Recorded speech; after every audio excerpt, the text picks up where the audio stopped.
बड़ी रैली होगी जब ये यहाँ से निकलेगी इंशाअल्लाह। 2004 से मैं संसदीय इलेक्शन लड़ रहा हूँ, मगर मैं 2004 का भी संसदीय इलेक्शन लड़ा, मैं 2009 का भी संसदीय इलेक्शन लड़ा, 2014 का भी संसदीय इलेक्शन लड़ा, 2019 का संसदीय इलेक्शन कैसे लड़ा वो सबके सामने है। मगर जो लोगों को मैंने 4 में नहीं देखा, 9 में नहीं देखा, 14 में नहीं देखा, ऐसे लोग जिनकी अभी काफी उम्र हो गई है, मुझे बहुत खुशी हो रही है आप लोगों को ये बताते कि 2014 का भी हम नॉमिनेशन फॉर्म भरने के लिए गए थे, मगर जो ये तादाद और जो पुराने लोग थे और नौजवानों का एक नौजवानों लोग और जो पुराने लोग जो एक साथ आज यहाँ जमा हुए, ये कहीं ना कहीं नेहाली दौर वापिस आने की अलामत है। आज यकीन मानो शहर में हम और पार्टी के जिम्मेदारान अपने तौर पर लोगों से, तंजीमों से, उलमा से, मस्जिद के इमाम से, टीचरों से, डॉक्टर से, इंजीनियर से, इनसे हम मिल रहे हैं। मुझे किसी के पास मैं जाऊं तो मुझे 5 से 7 मिनट से ज्यादा नहीं लगता उस जिम्मेदार से बात करना या उसको कन्विंस करने के लिए। ये भी मैं पहली बार देख रहा हूं कि लोग पहले से ही तब्दीली के मूड में बैठे हैं, सिर्फ आपको उनका जाना है, उनको थोड़ा समझाना है। और ये जो आज रैली है, ये मालेगांव सेंट्रल की सबसे बड़ी रैली होगी जब ये यहाँ से निकलेगी इंशाअल्लाह। एक उम्मीदवार के आओ भाव बिगड़े हैं, मौजूदा एमएलए की रंगत और सब कुछ उड़ चुकी है, कुछ भी समझ नहीं आ रहा है कि क्या किया जाए, कैसे लड़ा जाए।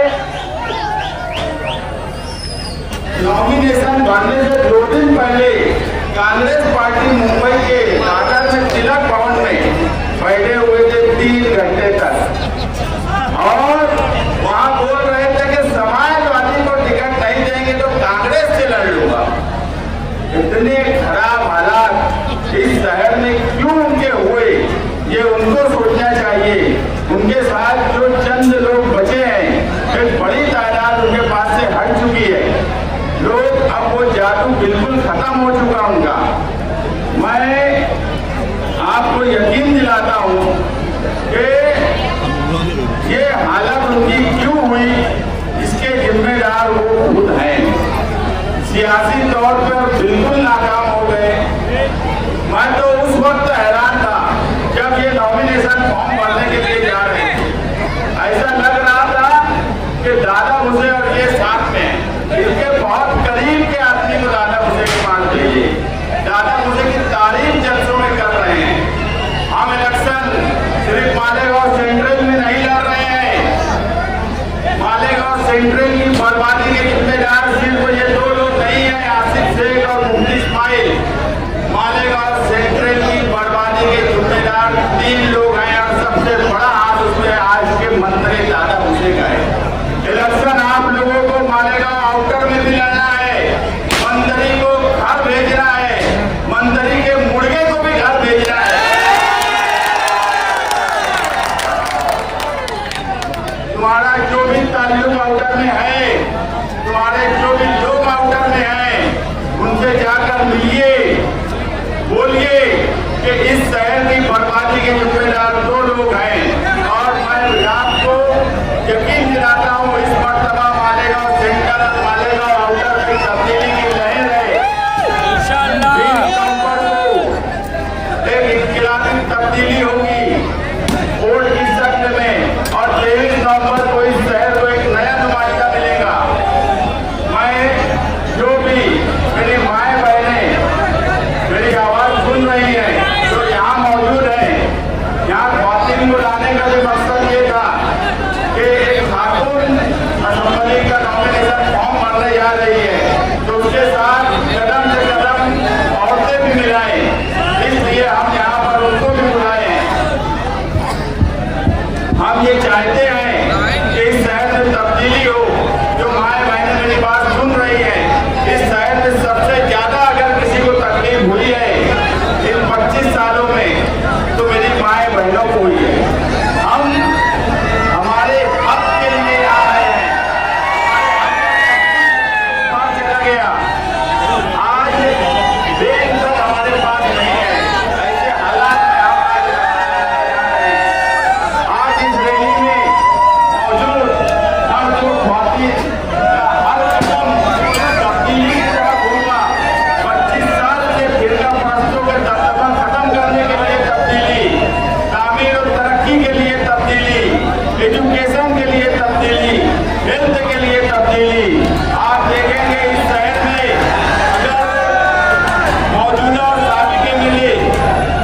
राशन कार्ड का फॉर्म अगर दे दूं तो लिख नहीं सकते। जिंदगी में एक राशन कार्ड नहीं बनाया मौजूदा एमएलए, साबिक एमएलए का तो सवाल ही नहीं आता ना। वो तो मैं बोला मास्टर स्ट्रोक में वो मास्टर मिस्टेक किया है कि रात में रोए रोए अभी भी नहीं आ रही है। और ये सब इसलिए हो रहा है कि अल्लाह आपके साथ है। बेशक बेशक लारे